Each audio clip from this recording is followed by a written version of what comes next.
Co si představíte pod pojmem Next Level u sim racingu? Je to herní síť, závodní volant, anebo řadicí páka? Za mě je to produkt, který si dneska představíme, a to konkrétně motion platforma V3 od výrobce Next Level Racing. Hezký dobrý den, od mikrofonu vás opět zdraví Balonek a dnes nás v tomto videu čeká opravdu unikátní výrobek, ke kterému byl zázrak se vůbec dostat. Již v dřívějších videích jsme si představili produkty od Next Level Racing, jimž byl Wellstand Light a také síť GT Ultimate V2, který sám vlastním. A tento zmiňovaný síť je právě možno doplnit motion systémem pro opravdu ultimátní pocit z virtuálního závodění. A pozor, nejenom tento síť od Next Level Racing, ale prakticky pro veškerou závodní sedačku, co vlastníte. Ale o tom až později v tomto videu. Pojďme se jako vždy úvodem podívat na to, co dostanete za vámi případně utracené peníze. V jednoduše graficky stvárněné krabici, na které jsou uvedené veškeré důležité vlastnosti, nacházíme montážní a spojovací materiál, propojovací kabely, bočnice ProMotion, no a samozřejmě motion základnu, která samotná váží úctyhodných 35 kg. Výrobce se chlubí tím, že jde o prakticky jedinou dostupnou a zároveň velmi kompaktní platformu, která má nabídnout simulaci pohybů a otřesů dosahující jako motion seaty za stovky tisíc, a to s udávanou nosností 130 kg a jednoduchostí zapojení do PC takzvaným způsobem plug and play. To znamená, že na montování sedačky, zapojení do USB, stažení softwaru byste měli být schopni tuto platformu používat již do 1 hodiny po rozbalení. Než se podíváme na krátký popis zapojení do vašeho PC, bylo by dobré si lehce popsat platformu a její ovládací prvky. O pohyb sedačky se starají krokové motory, které tahají za středově umístěný rám a při návratu do své pozice také pomáhají masivní pružiny. Na přední straně je vypínač, který je lehce dostupný i z pozice sedícího hráče. A samozřejmě tu máme výdechy ventilace chlazení. Pokud se budeme bavit o zapojení v kombinaci se sedačkou GT Ultimate V2, tak za pomocí názorného manuálu zaměníme původní bočnice za nové nižší, propojíme spojovací osou, usadíme motion platformu a jako celek uchytíme k sítu. Pak už jen posadíme sedačku na motion platformu a zajistíme šrouby. Zde bych asi rád podotkl, že pokud budete mít vše naprosto přesně, tak nebudete mít s montáží problém. Ale pokud narazíte na lehkou nepřesnost posuvných ližin na sedačce GT Ultimate, jako jsem měl já, tak se vám zapojení s nasazením o dost prodlouží. Ale i s dost vynaloženým úsilím nakonec sedačku umístíte. Obrovským bonusem motion platformy V3 je, že je plně kompatibilní i s konkurenčními sedáky jiných značek, jako je třeba Playseat anebo Airseat, no a také dokonce vás neomezuje použít vlastní sedačku, ke které by údajně výrobce měl být schopný po domluvě vyrobit originální upínací rám. Což je výborná zpráva i pro ty, co nejsou majitele sedačky od Next Level Racing a otevírají se tak brány do světa motion platform naprosto všem. Také bych rád podotkl, proč vlastně nese tato platforma označení V3.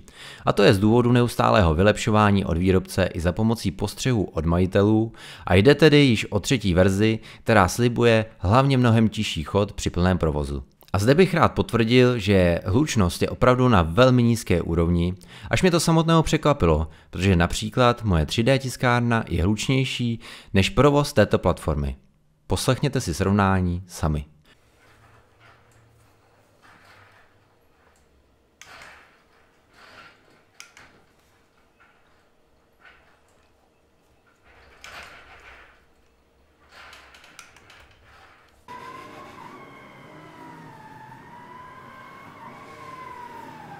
Slibovaný plug and play systém opravdu funguje na jedničku s hvězdičkou.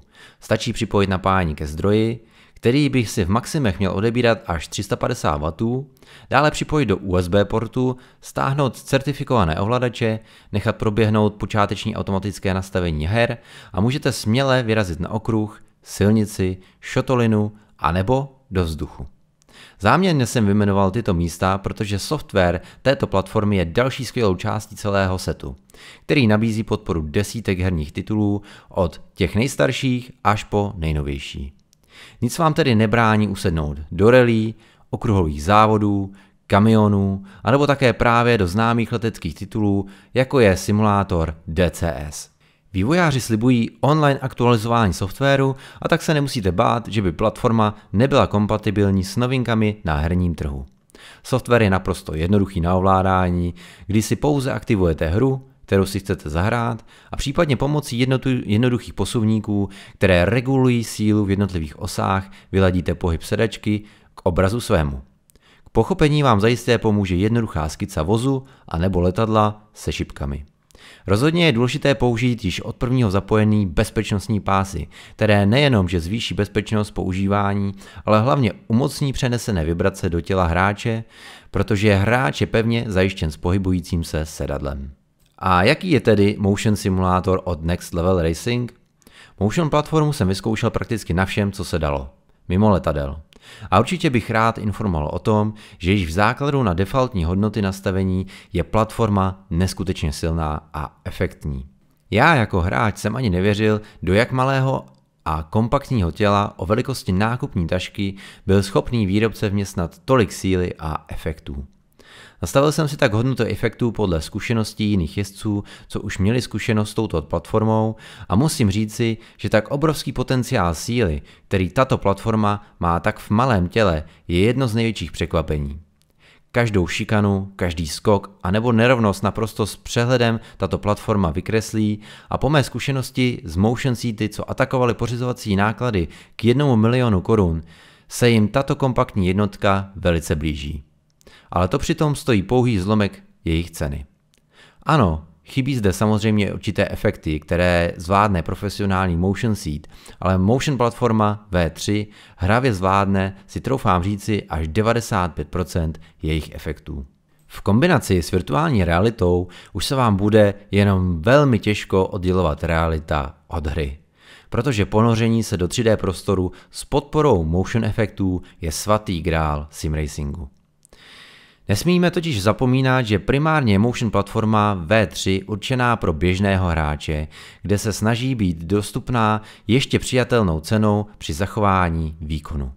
Určitě chválím opravdu nízkou hlučnost, kde bych se nebál říci, že by mohl být Motion použitelný i v bytovém domě. A také chválím uživatelsky jednoduchou ovladatelnost softwaru. Kde bych určitě zapracoval na případné verzi V4, by bylo ještě v jednodušší montáži sedačky na platformu a pak tento výrobek nebude mít žádnou chybu. No a komu bych doporučil tuto platformu? Dá se říci, že vlastně prakticky komukoliv, kdo ví, že si může dovolit utratit tak velkou částku, která ho pak vynese do simulátorového nebe. A je si naprosto jistý tím, co kupuje. No a v této platformě vidím ideální podnikatelský potenciál, kde když s touto platformou postavíte závodní komplet, bude se vám mnohem jednodušeji cestovat po případných veřejných akcích, kde můžete tento set pronajímat. A ano, cena se zdá být vysoká, ale zákazník musí přihlédnout k tomu, že prakticky dostává z 95% motion systém, který v mnoha případech může stát až stovky tisíc korun. Takže já vám moc krát děkuji za sledování, snad jsem vám případně pomohl a také moc krát děkuji výrobci Next Level Racing a dodavateli Discus Spoles RO za neskutečnou možnost si tuto platformu vyzkoušet. Hezký den a nashledanou.